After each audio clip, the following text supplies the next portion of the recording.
Hi, folks. Sorry for the delay.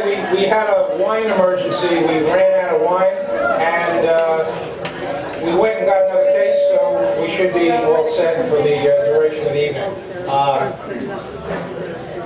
If everybody can grab a seat.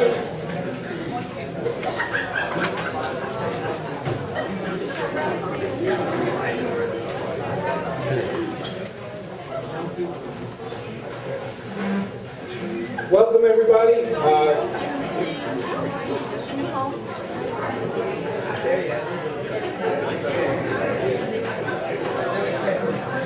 You know, before we begin, I think we all, I know I would want to very, very much thank Sue Burrows, our office manager.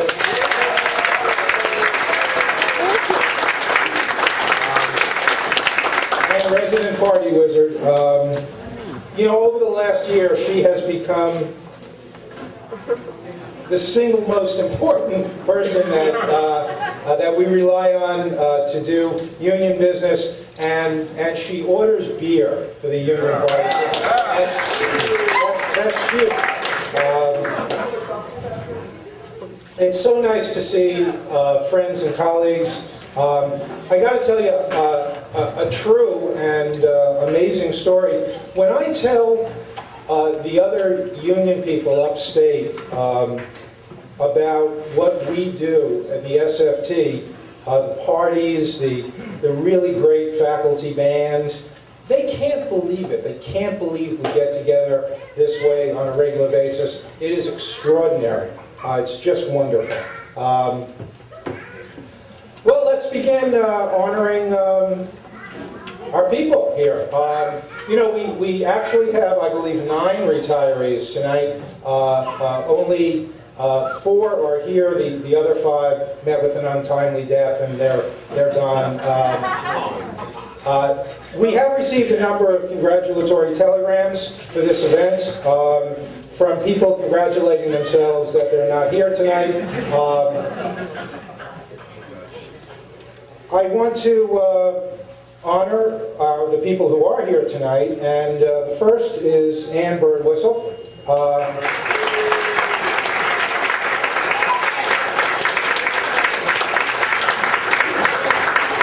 Joanne, here she is. Stand up, Joanne.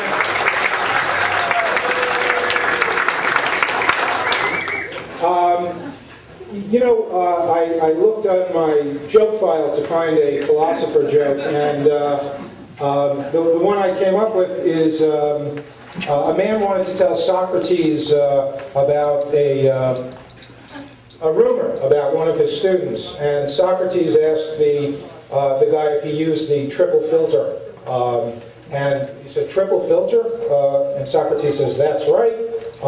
Before you talk to me about my student, let's take a moment to filter what you're going to say. The first filter is truth. Have you made absolutely sure that what you're about to tell me is true?" The guy says, "No, well, actually, it was just a rumor. I just heard about it." "All right, stop." And Socrates says, "So you don't know if it's really true or not. Now, let's try the second filter, the filter of goodness. Is what you're about to tell me about something about my student something good?" And the guy says, "No, to the contrary." "So," Socrates continues, "you want to tell me something bad about him, even though you're not certain it's true?" The man shrugged, a little embarrassed, and Socrates continued, "You may still pass the test, though, because there is the third filter, the filter of usefulness. Is what you want to tell me about my student going to be useful to me?" The guy says, "Well, no, not really. Well," concluded Socrates, "if what you want to tell me is neither true, nor good, nor even useful, why tell it to me at all?" And the man was defeated and ashamed. And this is the reason Socrates was a great philosopher and is held in such high regard. It's also the reason why Socrates never found out that Plato was banging his wife.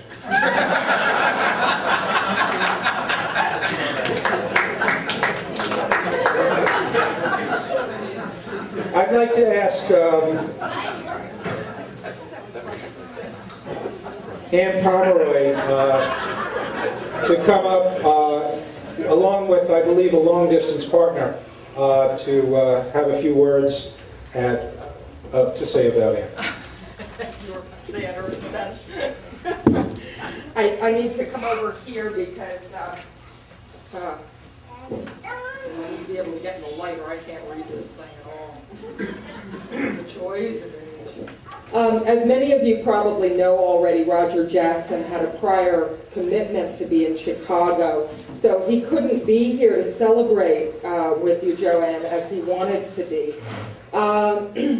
But through the miracle of modern technology, we actually had Roger here on a live transmission from Chicago's Palmer House, where the American Philosophy Association is having its Central Division meeting. So all I have to do is press one of these buttons, and hopefully we'll be able to go online satellite feed at the Palmer House video conferencing center. So let me see what we get. Ah, beautiful, gorgeous. There we go. Roger, can you hear me?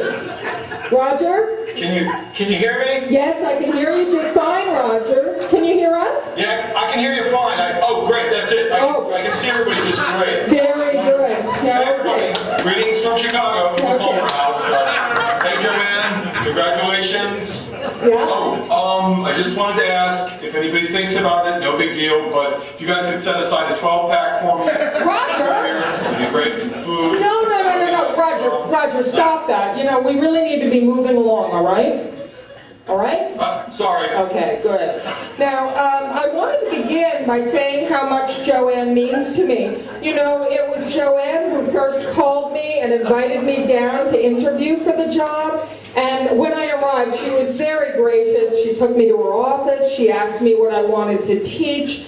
And she told me all about Stockton, about the culture, about the character of the place, about the characters in the... Yeah, I'd like to say that's what a senior member of a program ought to do. That's the kind of commitment and transmission of the culture of the community that ought to be passed down along. Yeah. And since Joanne's been at Stockton for such a long time and has learned so much about the college, all that's important, it's really wonderful that she's been able to do that. And of course, now she's leaving, so that makes me the senior member. And, what am I going to say? I mean, I'm going to talk about the Russ Nazaro year, 6 months, the days before Big Blue. Oh yeah, that'll be great. Roger. What Stockton was like in the 2000s, in the early 2000s. Oh yeah, that'll be really nifty. Oh, I'm really the big cultural transmitter here. Oh, this should be just... Roger, calm down, and let's move on, okay? You know, I really wanted to talk for a minute about the extraordinary qualities of Joanne Birdwhistle as a scholar. You know, she's undoubtedly one of the premier scholars in her field. She's published numerous books. In fact, she's got one coming out from SUNY Press just next year. Well, I mean, you said a lot of the important things, which I'm really glad, but I think that you haven't really conveyed what it's like until you try to write the ad to replace Joanne, which, I had to do. And you just imagine what that's like. Oh, wanted, person able to teach Buddhism, Confucianism, Taoism, Hinduism, fluent in Mandarin Chinese, able to read and write Chinese, world traveler, able to do American pragmatism, able to do feminism, able to do senior seminars in Nietzsche. Yeah, that was great. That was the ad we had to write. Oh, and you can just imagine how many we're going to get like that. We're going to be lucky if we can get a guy who can do 2. Roger, stop. Okay? You got to take it easy. We might want to conclude by talking about the things that Joanne is going to do when she leaves, like maybe the travel. What? Ann, I've got it. What? I know I didn't think of it before. I said, we don't let her retire. This is great. We just call SOCCOMP and we say, we're rescinding Joanne's transition to early retirement. She doesn't get to retire. She comes back a full time. Then we don't have to do the search. We don't have to worry about the senior program member. All of these kinds of things. I don't know. Maybe we give her a sabbatical or something like She can, you know, she can take some time off or something like that. Roger. And, you know, this will be, hey, we can't wait. No, what we need to do is we need to call right now. So I'll tell you what, Anne, just give me your cell phone. Roger, I don't mean, have you can't give me my- your cell phone, but if you hold up the.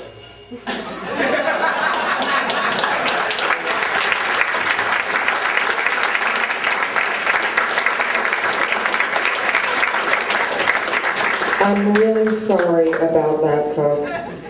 As you can see, Roger's not taking Joanne's leaving very well.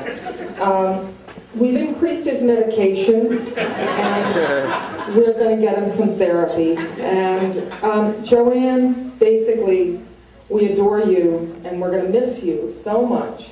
And we're going to hold all the program meetings at your house, okay, so that we can see you, right? And I think somebody had better put the beer aside for Roger now, okay? Thank you very much.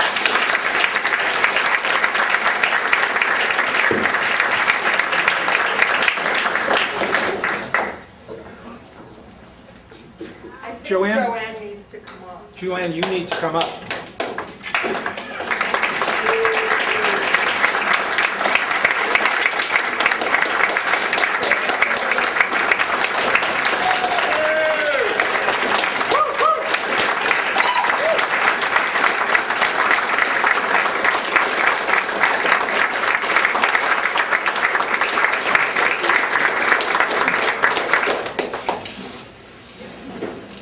I'll be very quick. I just want to thank all of you for coming. I want to thank all of you who worked hard to organize this. I want to thank all of you for being such great colleagues over the years. And I hope the future is as good as the past.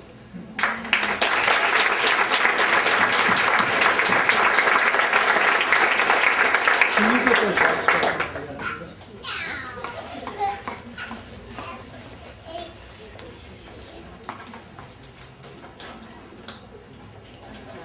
Well, I guess now it's time for one of my oldest, very oldest, really old, and dearest friends, of course, Ralph Beam. What can I say about a man who is admired, revered, and loved by everyone? Well, I can start by saying he's not the man we're honoring tonight. You know, Ralph's afraid nobody will remember him when he's gone. Gee, I can think of several reasons why he'll be remembered. He wouldn't like any of them, but I can think of them. Ralph is a dear friend of mine. I hate to see him go, and I hope you'll stop by my house and play a couple of hands of push every now and again. We have a couple of people that want to say something, but I'm going to ask Tony because he will have very little to say. Tony Marino.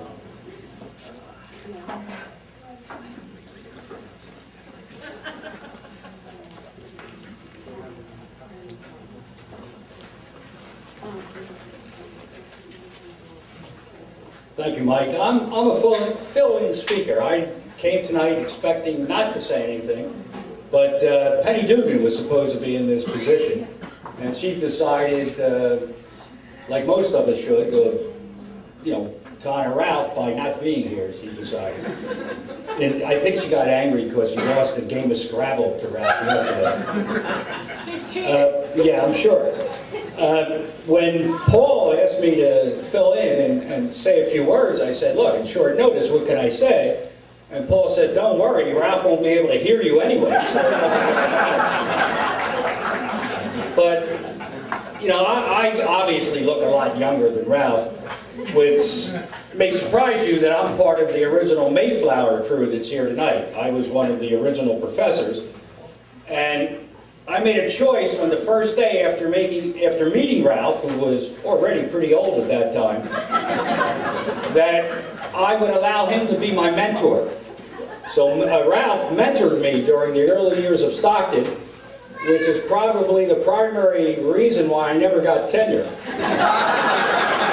For example, Ralph taught me the art of letter writing, how to write a letter to the administration.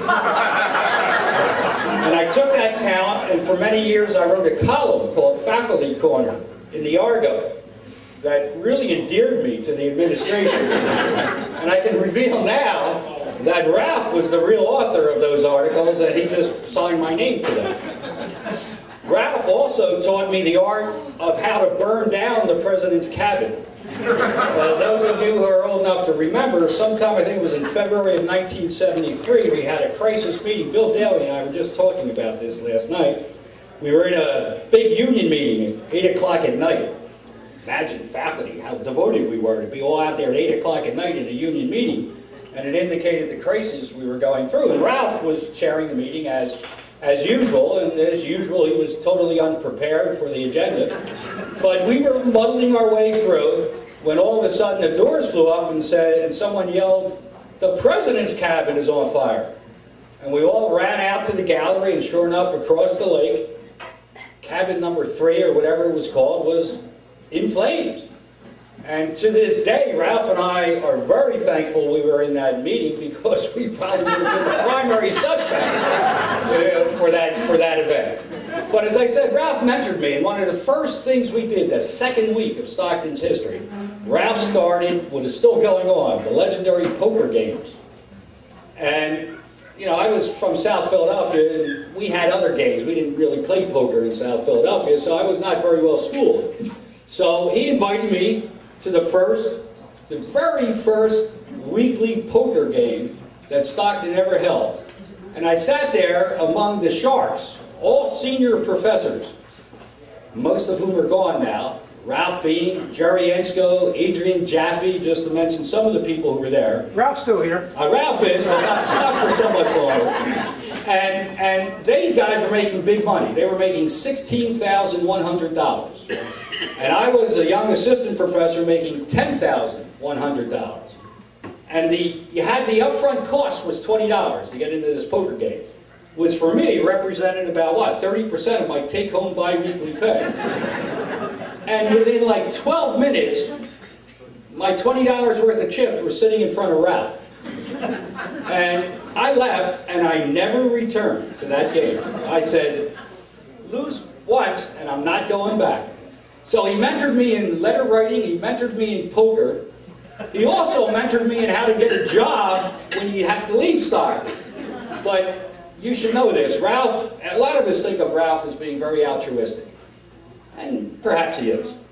But he's always got a second reason for doing something.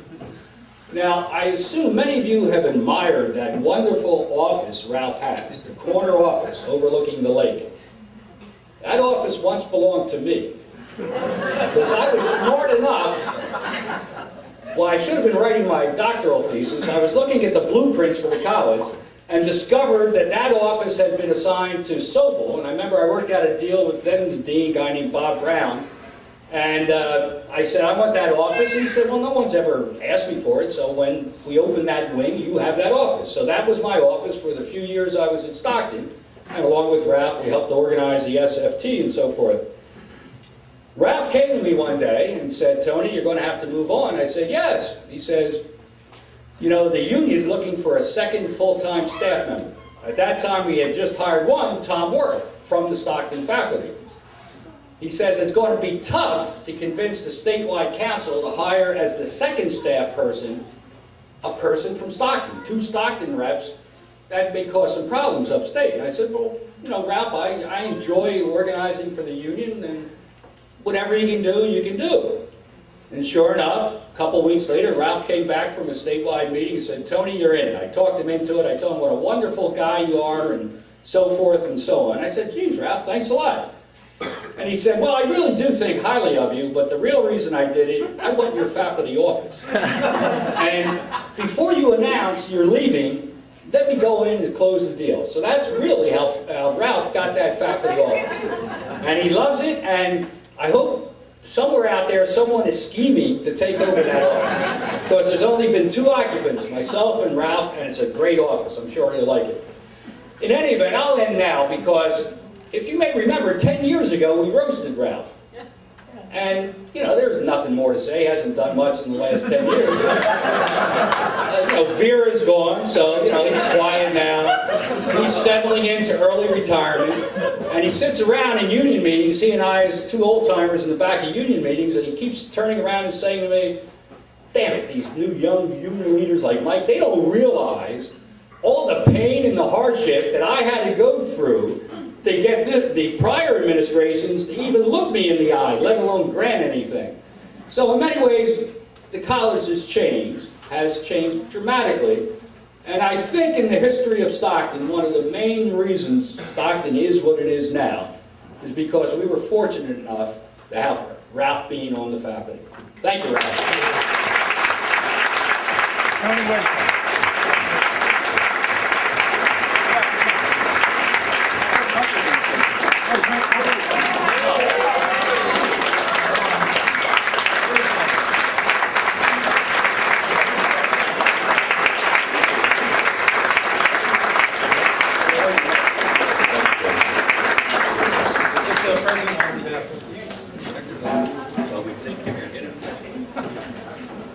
Let me suck my stomach in. Oh, Larry and Curly. Oh, yeah. I have to point out that at least 10% of what Tony said is true. There's about 5% more than Actually, it wasn't too hard to sell him to the council, and after I did sell him to the council to hire as the second rep, which they did reluctantly, but I did want his office. Everybody on the committee, the hiring committee, and a year or two later told me I was absolutely right. He was the right person for the job, even though he was the second, and the only two reps the union had were both in Stockton. But that's testimony to Stockton, I think, more than to me. Anyway, thank you very much.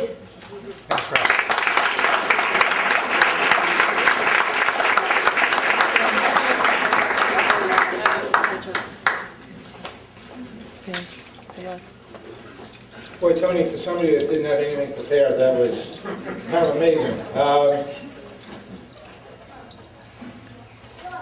Well, our next honoree is Charlie Hurlins. Charlie, a mathematician, a tennis player, supporter of Amnesty International. Ladies and gentlemen, he has the grace of a swan, the wisdom of an owl, the eye of an eagle. Ladies and gentlemen, this man is for the birds. There's no middle ground with Charlie. You either hate him or detest him. Charlie, I've asked a couple of people to say some words for you. Joe, Joe Rube?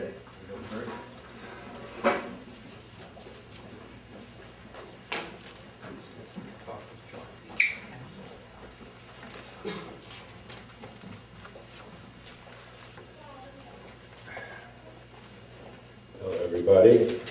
I'm going to read some things from Jason and Ryan, Charlie's kids, shortly, but I just want to first say that after speaking about mentors, and Charlie, of course, has been my tennis mentor for many years, and I appreciate it, a wonderful guy. It's hard to roast Charlie because Charlie is never wrong. So there's nothing I can say. Even on his next to last day, Charlie sends out a memo about how the dates of our final papers, correctly so, Charlie, because I don't know if you've read your emails yet, but our final grades are due on Thursday, not Friday. And Charlie, standing up for all of us, sent out that final memo.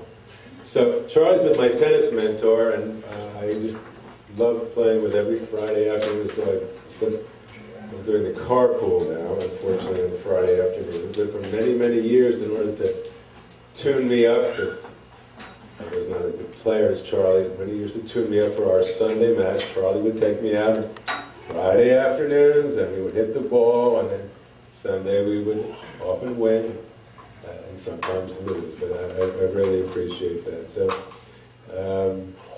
it's just been a wonderful pleasure knowing Charlie and Roz and having many dinners over at the house. And I'm glad they're retiring in the neighborhood because my tennis game still needs work. I even followed Charlie in the sense that I tore my rotator cuff right after he tore his rotator cuff. So our team is, but at least I gave him the name of my physical therapist. So we're now actually going to the same physical therapist trying to get our shoulders back in shape. Because Charlie, we need you back on the courts, and you can help me with that too. It's been a wonderful pleasure. Now, I just want to say one thing about Ralph, because I love Ralph, and I happen to share the office next to Ralph.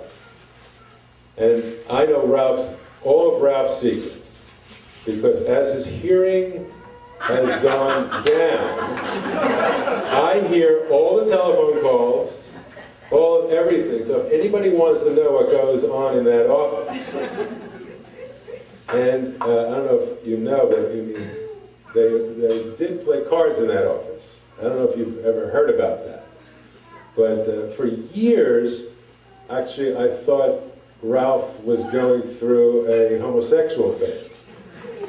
And because Alan and Mike, Frank, Alan Arcuri, and Stephen Dunn, not that there's anything wrong with that, I'm just saying, but I would see these men pass my office, close the door, and then every so often I would hear, "Oh, Ralph!" And I'm going, what is going on in that office? "Oh, Ralph!" And finally, I'm looking in there, and I'm saying, and Ralph has pulled another hand. And he's beaten these guys, especially Alan, who would be just moaning, "Oh, Ralph!" And so, I know everything, Ralph. Tell him the name of the game. I don't know, I got kicked out of that game very quickly like Tony. I kept losing money. The game is called Push. Push, yeah, it was called Push, no less, yes, okay. Mike, your mind is really in the gutter, I tell you. Okay, back to Charlie. Charlie, I'm going to read two short but very, very sweet emails from your kids, and I hope you didn't get any wind of this because they're lovely. The first is from Jason, Charlie's older boy. "Bravo, Papa, for more than 3 decades of service, my entire lifetime at Stockton. Moreover, congratulations are due for knowing when to put the bull out to pasture. You can leave the algorithms behind and devote your time to being a stud and chewing the cud. Love, Jason."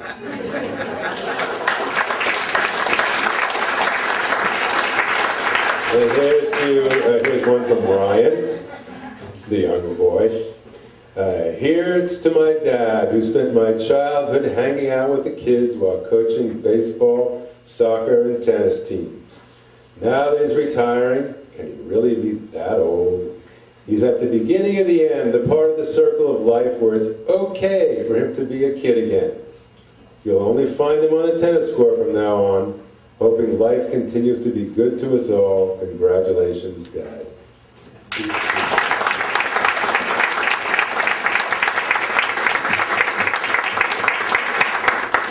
Thanks, Joe. I think Ranga wanted to say a few words about Charlie as well. Oh, and Judy too.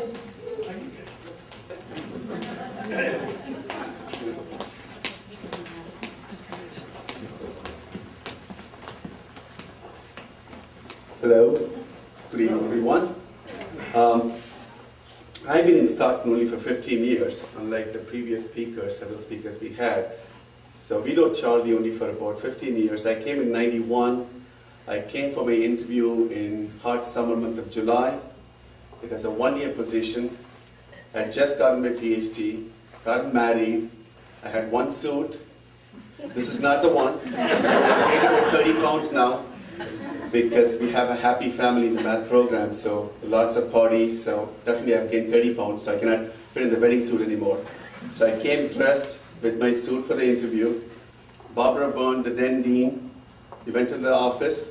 The whole math program, most of the math program were sitting there, including Charlie and Rolf. wearing shorts and t-shirts. So I took one look, I said, I'm really overdressed for this, but I said, this is the place I want to be.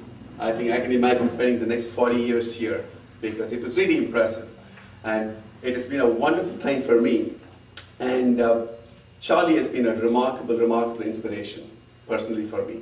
I really admire his strength. Okay? I really admire his strength for standing up for what is right and not what is convenient most of the time. Both Ralph and Charlie have done this the last 15 years, every time, for standing up for what is right and not what is convenient. I really admire the quality in them.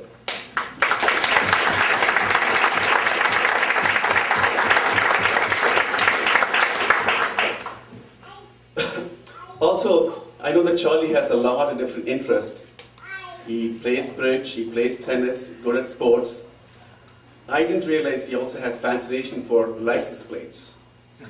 You all probably remember the emails we used to get from Charlie about the license plates of the cars illegally parked in front of the tennis court that didn't get ticket. I'm definitely going to miss all those emails. So it's been wonderful. I'm definitely going to miss Ralph and Charlie very much. I wish them the very best, okay, on behalf of me and Anu and the rest of the program. And Judy has a few words.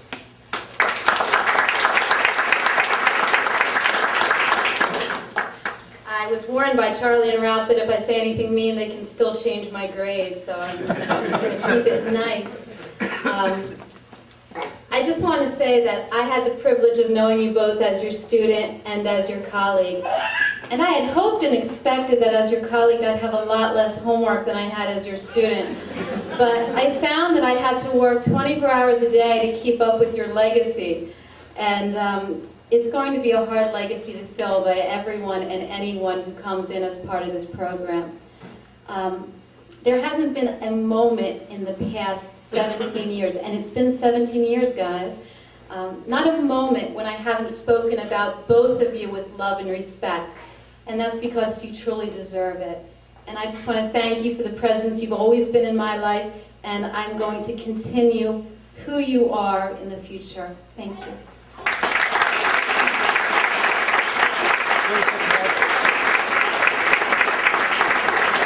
Hey, Charlie.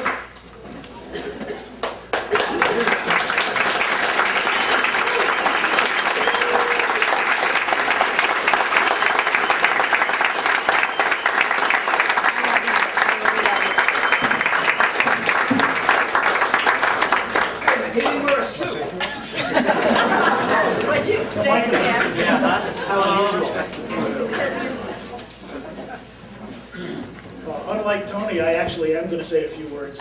Thanks, everybody. It's been a great run. I've enjoyed it. I will miss seeing most of you every day. I'm not going anywhere. We'll be staying around the area, and I hope I'll continue to see you. Thanks for everything.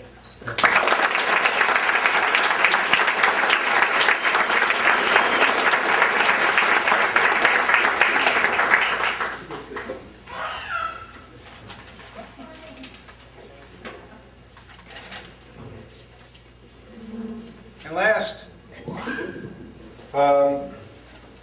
one of my long-term colleagues, Jean Mercer.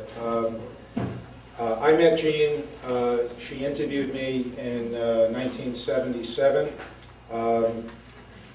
I actually didn't realize just how long Jean had been with Stockton until she began cleaning out her office. She found a slide rule, a manual typewriter, and a stagecoach ticket to Philadelphia.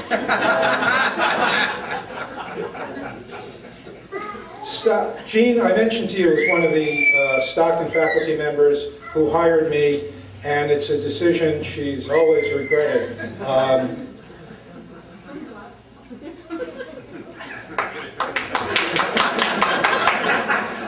Our next speakers could have been telling their stories about Jean in New York City tonight, but they both chose to be here in Pomona because of their high regard for the people of New York City. Sonia Gonzalez, Jennifer, Sonia?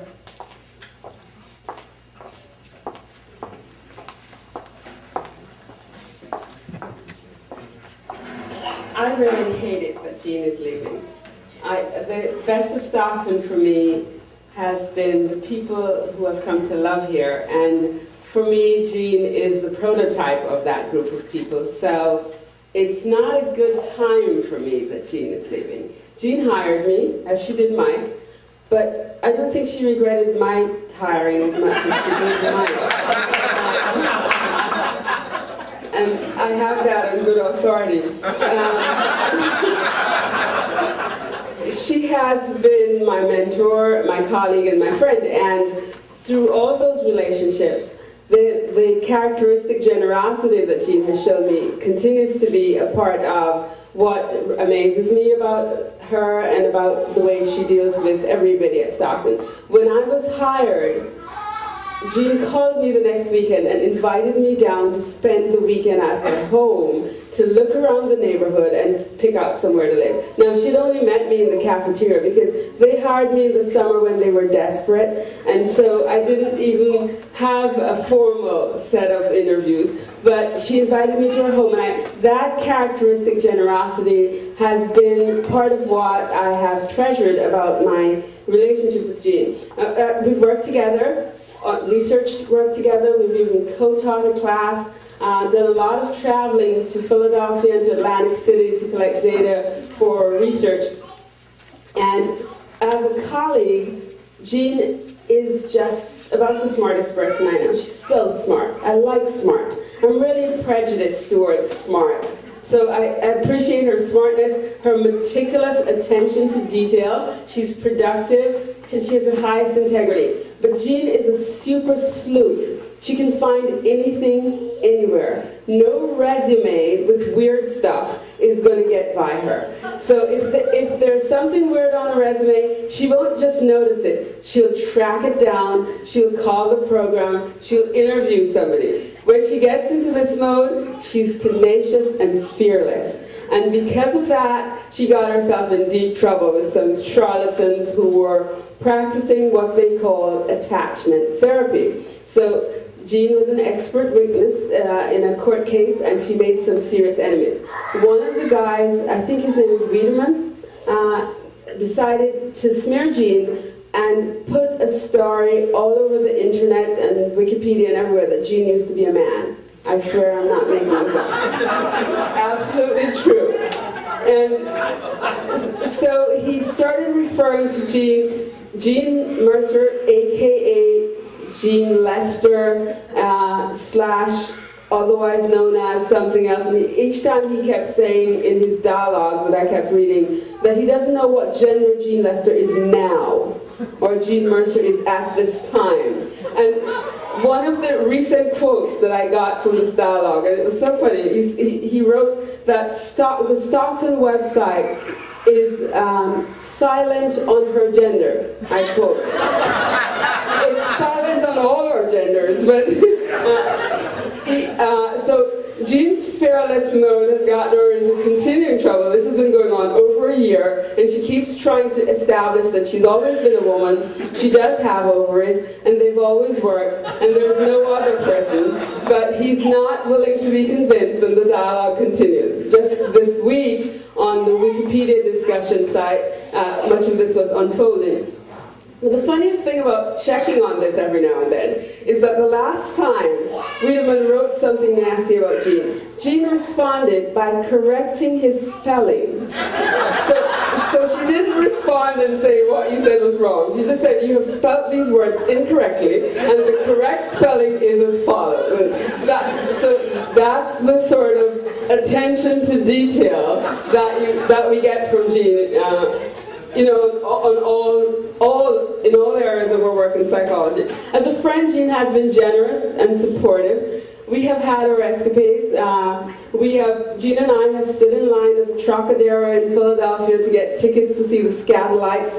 Along with all the other teeny boppers, we had our purses searched and were patted down. And we went in and sat on the floor with everybody else and had ourselves a ska evening. We have walked around the Forsyth Wildlife Preserve, all 10 miles of it, dragging our reluctant children behind us, and convincing them after we got halfway that there's no point in turning back because we weren't going to make turning back. We've taken our boys to see horseshoe crabs coming up on the shores in New Jersey, and shared a whole lot of holiday meals together. And for all of this, I am so extremely grateful for the example that Jean has set in terms of the quality of her work and the attention that she gives to students' work. I'm also grateful. That's an example that I will try to live up to.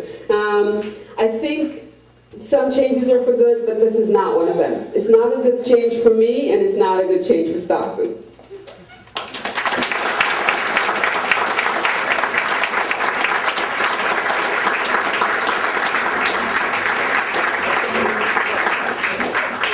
Jennifer Lang wants to say a few words.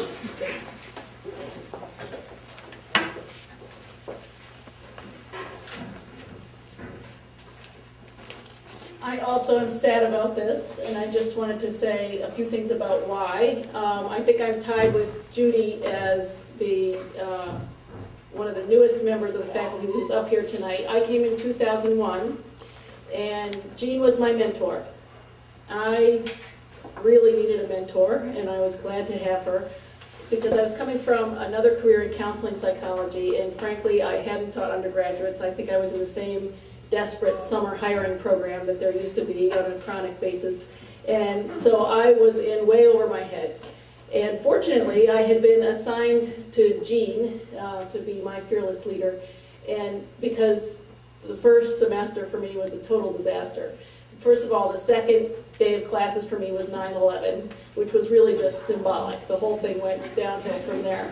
So at the end of the semester, what was nice, and I think maybe an example that I will always remember is that I got these abysmal SETs, of course, and Jean sat down with me and she volunteered to look with me at my SETs, but at the same time, she volunteered to show me hers, which was great and affirming and supportive and all those good things, especially because, as we probably all know, Jean's SETs are no walk in the park either. So,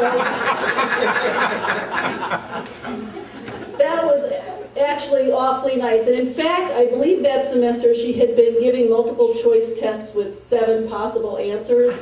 And you can imagine how well that goes over with the students. But what I did learn from that experience was I took away from that the model that she gave me that you have to actually figure out why they don't like you. And for sometimes it's a valid reason and sometimes it's not. And so in fact, Jean was in the position where she was doing what she was doing for a reason, and so no amount of criticism from the students was going to faze her. And that was a very valuable lesson for me at that point. So I actually don't have very many bad things to say about Jean. And when Mike first asked me to do this, I said, I can't do that, I don't have any roasting to do.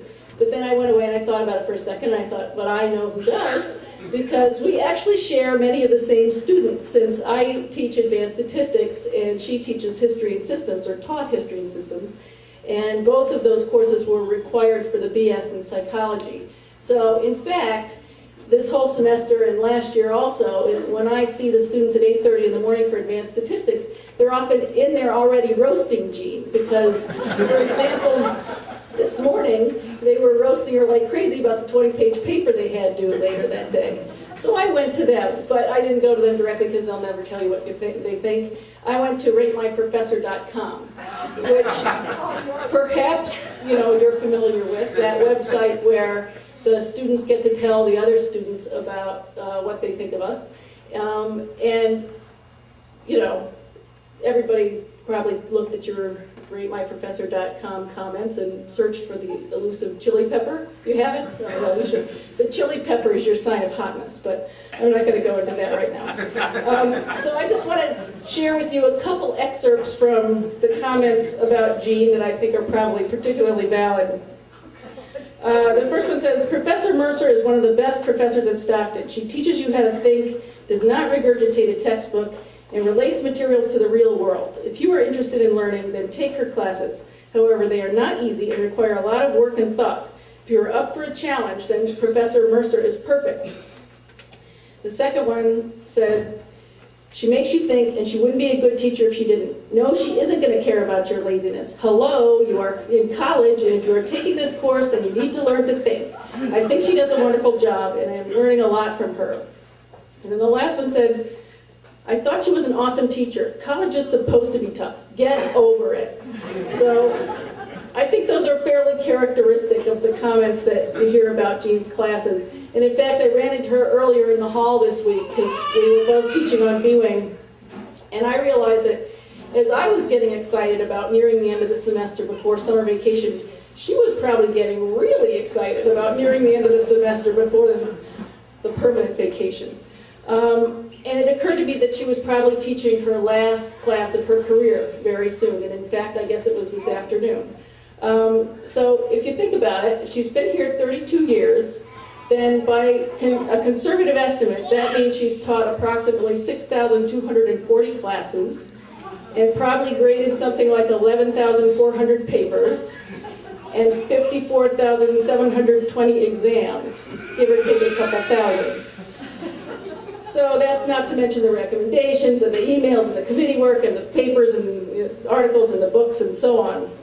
So that's a lot of work. And I also, while I was figured that I was in 4th grade when she started teaching here at Stockton. And I'm no spring chicken among the newer faculty either. I'm sure there are faculty at Stockton who weren't born yet. So that means that she's been around a long time, not that that's a bad thing. As my kids say, they like to say to me, Mom, you're old. And I say, well, I'm wise too, so don't forget that part. And we are young, and you're foolish. So I think that Jean has something on most of us, in that as she leaves, it's really going to be the end of an era. And I think it's emblematic of what's happening for Stockton generally. Obviously, if the college started 30-something years ago, then there's a wave of retirements coming that has already begun. In psychology alone, we've had 3 new faculty this last year and 3 new faculty coming the next year, so things are changing and the atmosphere overall is changing. And I'd just like to say that I'm glad that I was here for some of the period before the changing of the guard, and I was glad to have worked, if briefly and sporadically, with Jean, because you probably know that in the psych program, we try to keep the peace through calculated avoidance of each other. But she will continue to be an inspiration, I think, to me throughout my career at Stockton. She's certainly been a personal model, and I thank her for her guidance. And I can certainly only aspire to match the intellectual pace she has set for the rest of us faculty. Thank you.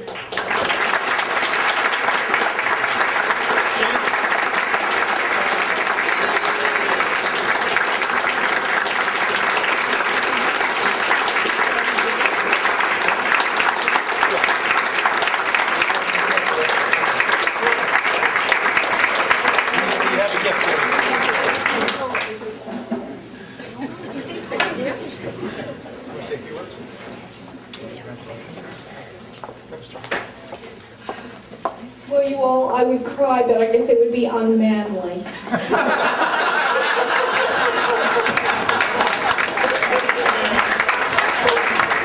I'm just so touched by everything that's been said here, and I'm just feeling real nostalgic, and I think I better just say thank you and sit down.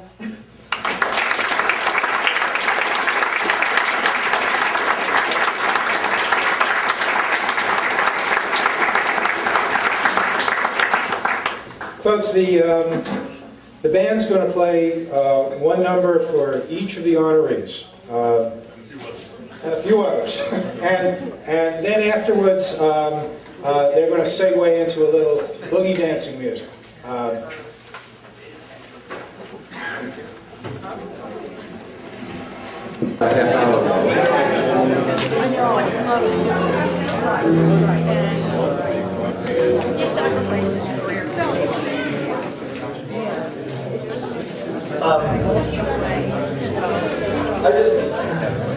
I would like to echo what some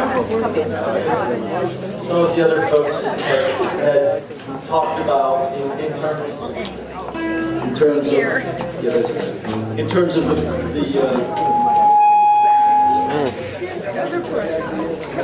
I would like to just talk a little bit more about what some of the other folks had spoke about in terms of our honorees, and just to say personally how much their passion for the things that they do at the college, for teaching, for scholarship, for political involvement, I mean, for sports, for gamesmanship, for looking into facts.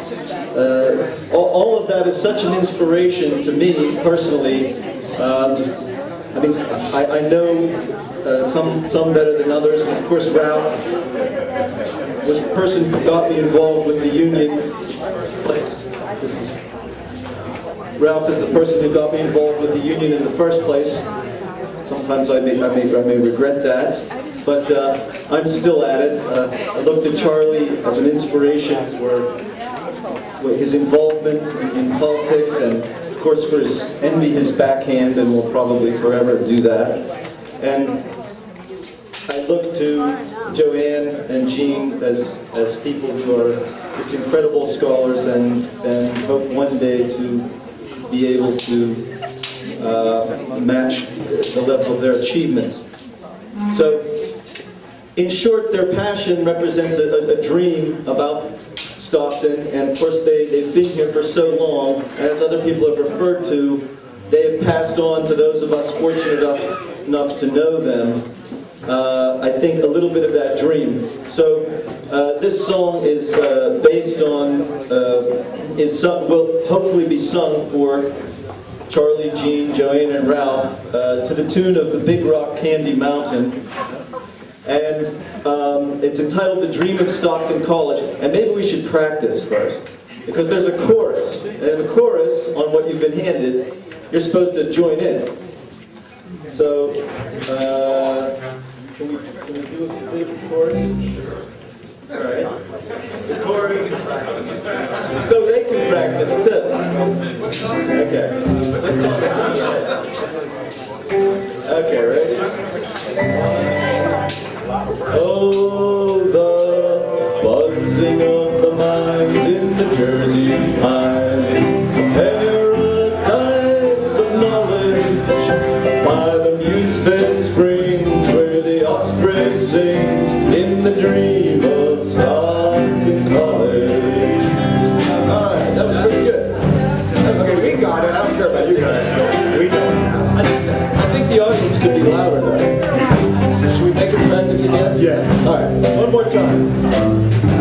Oh, the buzzing of the mines in the Jersey pines, a paradise of knowledge by the muse-fed springs where the osprey sings in the dream of Stockton College. All right, that was not bad. All right, here we go. Here's the intro.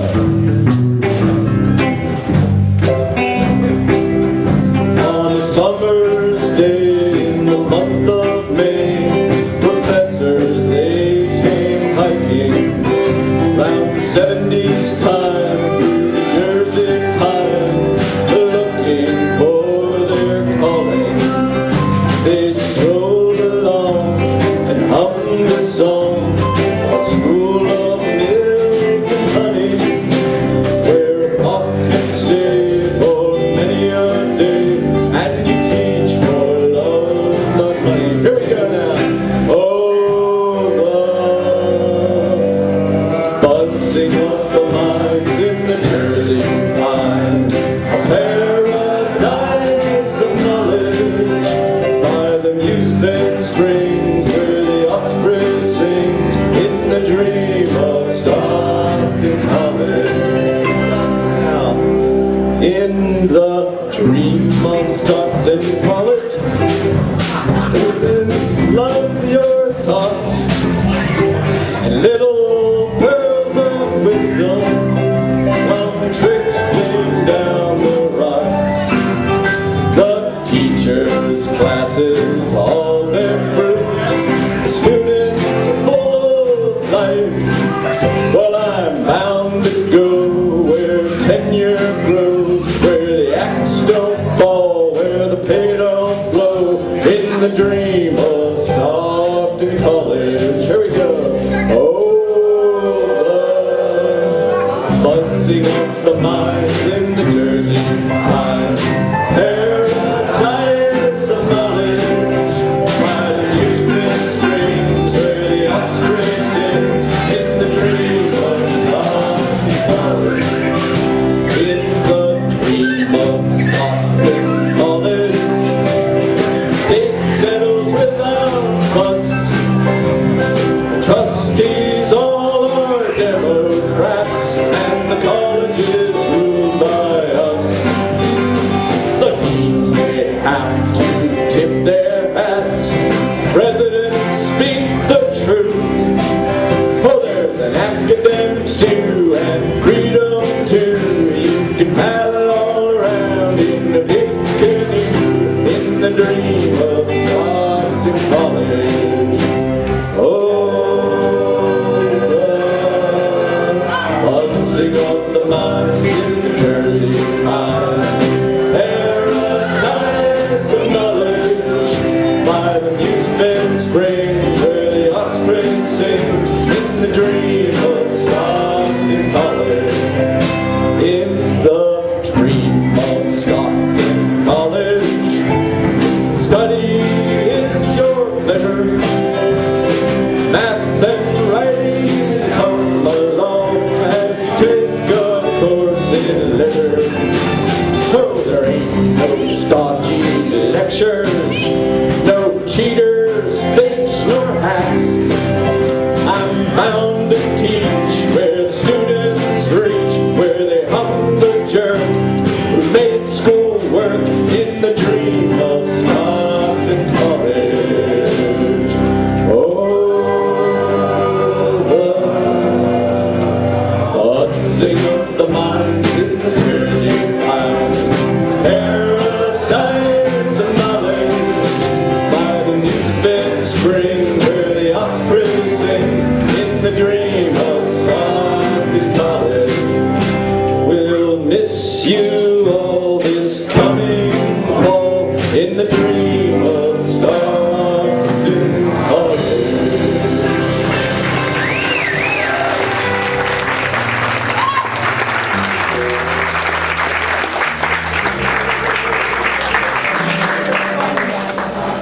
Good job. Dear friend Charlie Hurley. Only Paul would think that I could actually do something with a joke. You really got to sing along, okay? Because this isn't going to work otherwise, all right? So what do we got?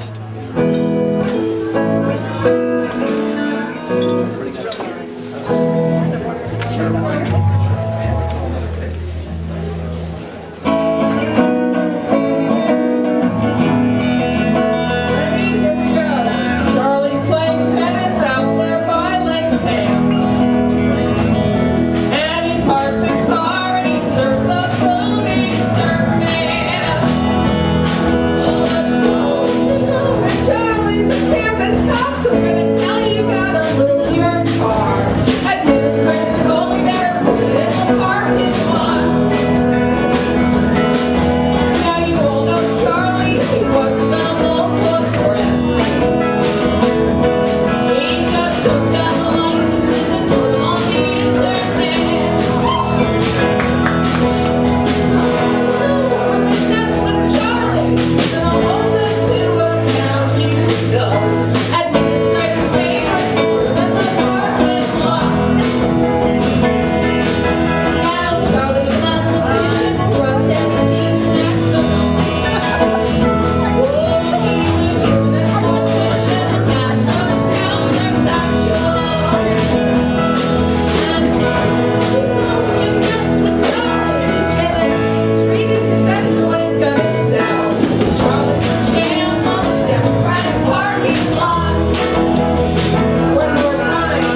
Question mark.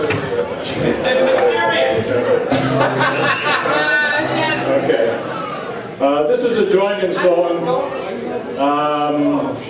This is for Ralph. We couldn't let Ralph go by without some reference. Whatever. Ralph, wait. Ralph is tone deaf, so it doesn't matter. So we can sing it in any key. This is dedicated to you, Ralph. Right. And this you definitely have to join in the chorus, okay? Because this is a rousing union song, and we thought that for Ralph we had to do a rousing union song. So let's do the chorus first, in Michael's sense, and let's hear what you guys can do. The chorus is "You Can't Scare Me," okay? And it goes something like this. Oh, you can't scare me, I'm sticking to the union. I'm sticking to the union. I'm sticking to the union. Oh, you can't scare me, I'm sticking to the union. I'm sticking to the union. Till they are mine. That was terrible.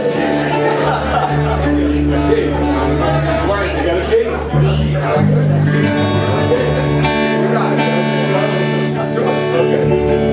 Okay. There once was an activist, injustice made him pissed, for civil rights and union rights, his body on the line, we never, yeah, he can also dabble with opera and scrabble, dinner gourmet and shorts that he plays, but the song he loved was this. Oh, you can't scare me, I'm sticking to the union, I'm sticking to the union, I'm sticking to the union. Oh, you can't scare me, I'm sticking to the union, I'm sticking to the union, till the day I die.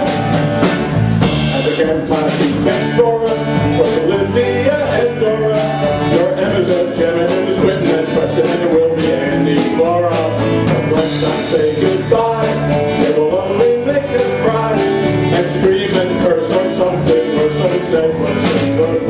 Oh, you can't scare me, sticking to the union, I'm sticking to the union, I'm sticking to the union.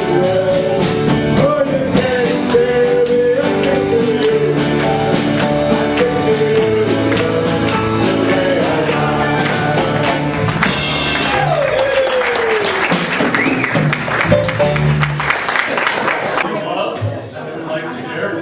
And Joanne made a request. Most of you will be familiar with it. It's a great Eric Clapton number, and you can join in if you wish. But this is a love song to Joanne, who we all dearly miss.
Upper